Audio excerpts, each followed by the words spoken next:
చంద్రబాబు గారి చేతిలో కీలుబొమ్మగా మారిన షర్మిల నిన్న ప్రెస్ మీట్ పెడుతూ ఆమె మాట్లాడిన మాటలు ఇప్పుడు సోషల్ మీడియాలో వైరల్ అవుతున్నాయి.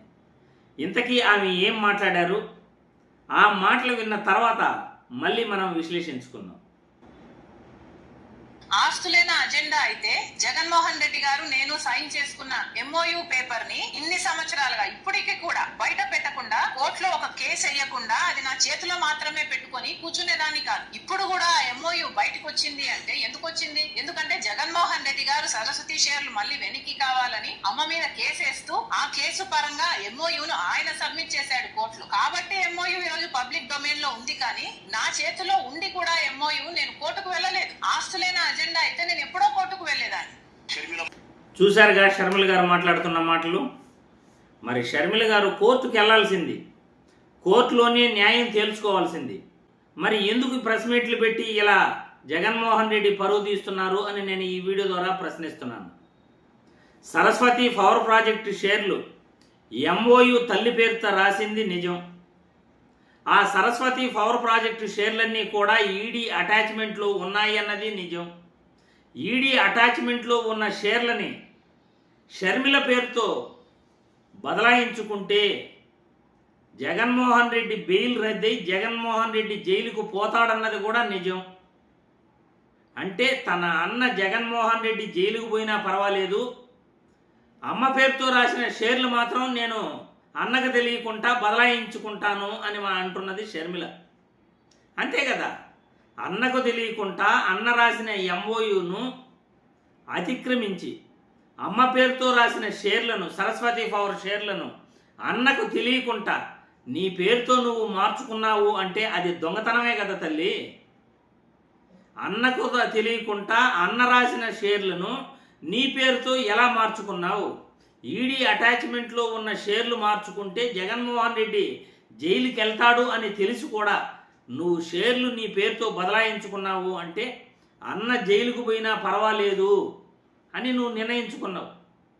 అందుకే కదా జగన్మోహన్ రెడ్డి ఎంఓయూను నేను క్యాన్సిల్ చేసుకుంటున్నాను, చెల్లి పేరుతో అభిమానంతో నేను ఆస్తులు రాశాను, ఆ తల్లి పేరుతో అభిమానంతో నేను ఎంఓయూ రాశాను, చెల్లెలు ఈ విధంగా కాంగ్రెస్ పార్టీతో చంద్రబాబుతో కుమ్మక్కై ఎప్పటికప్పుడు ప్రెస్ మీట్లు పెడుతూ నన్ను నడు రోడ్లోకి ఈడుస్తూ ఉంది అని జగన్మోహన్ రెడ్డి గారు మనస్తాపానికి గురై ఎంఓయూను రద్దు చేసి ఆయన కోర్టుకు వెళ్ళటం జరిగింది. నువ్వు చేసిన పని తప్పు కాబట్టే అన్నకు తెలియకుండా నువ్వు తల్లి పేరుతో రాసిన ఎంఓయూను నీ పేరుతో షేర్లు బదలాయించుకున్నావు కాబట్టే అన్న ఎన్సిపిఎల్ కోర్టుకు వెళ్ళటం జరిగింది. ఎన్సిపిఎల్ కోర్టు జగన్మోహన్ రెడ్డికి ఫేవర్గా తీర్పు ఇవ్వటం జరిగింది. మరి నీ పక్క న్యాయం ఉండే పని అయితే నువ్వు కోర్టుకు వెళ్ళాల్సింది. నువ్వు చేసిందే తప్పుడు పని. అన్న తల్లిపైన ఎంఓయూ రాస్తే అన్నకు తెలియకుండా నువ్వు షేర్లను ఎలా బదలాయించుకున్నావు?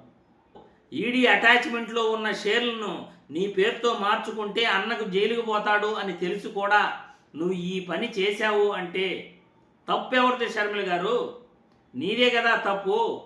మళ్ళీ నాకు ఆస్తులపైన ప్రేమ లేదు, మా అన్న జగన్మోహన్ రెడ్డి ఈ పని చేశాడు, జగన్మోహన్ రెడ్డి చేసిన దానివల్లే నేను పబ్లిక్ డొమైన్లో ఎంఓయూ పెట్టాను అని అంటున్నావు.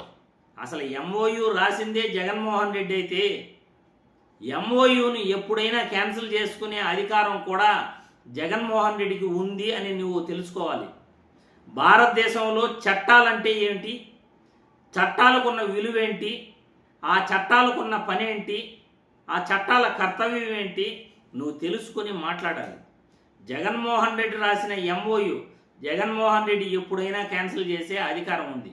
మీ నాన్న సంపాదించిన ఆస్తులు జగన్మోహన్ రెడ్డి నీ దగ్గర నుండి కొట్టేసుంటే అది అన్యాయం అవుతుంది. మరి మీ నాన్నే చాలాసార్లు కూడా నా కొడుకే నాకు హెల్ప్ చేస్తున్నాడు ఫైనాన్షియల్గా అని చాలాసార్లు చాలామంది దగ్గర చెప్పుకున్నట్లు మీడియాలో కూడా వార్తలు వస్తున్నాయి. అందుకు ఉదాహరణ కాంగ్రెస్ మాజీ ఎంపీ సాయి ప్రతాప్ గారు మాట్లాడిన మాటలు.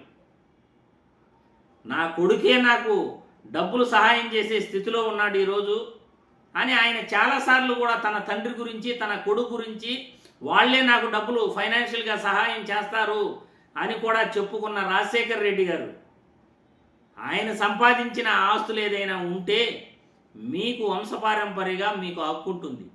జగన్మోహన్ రెడ్డి సంపాదించిన ఆస్తులపై మీరు ఇలా రోడ్డుకెక్కి మాట్లాడుతున్నారు అంటే మీకేమైనా ఒక్క రవ్వైనా అన్నపైన అభిమానం కానీ సంస్కారం కానీ ఏమైనా ఉన్నాయా? మరి వైసీపీ కుక్కలు అంటారు, సైతాన్స్ అంటారు.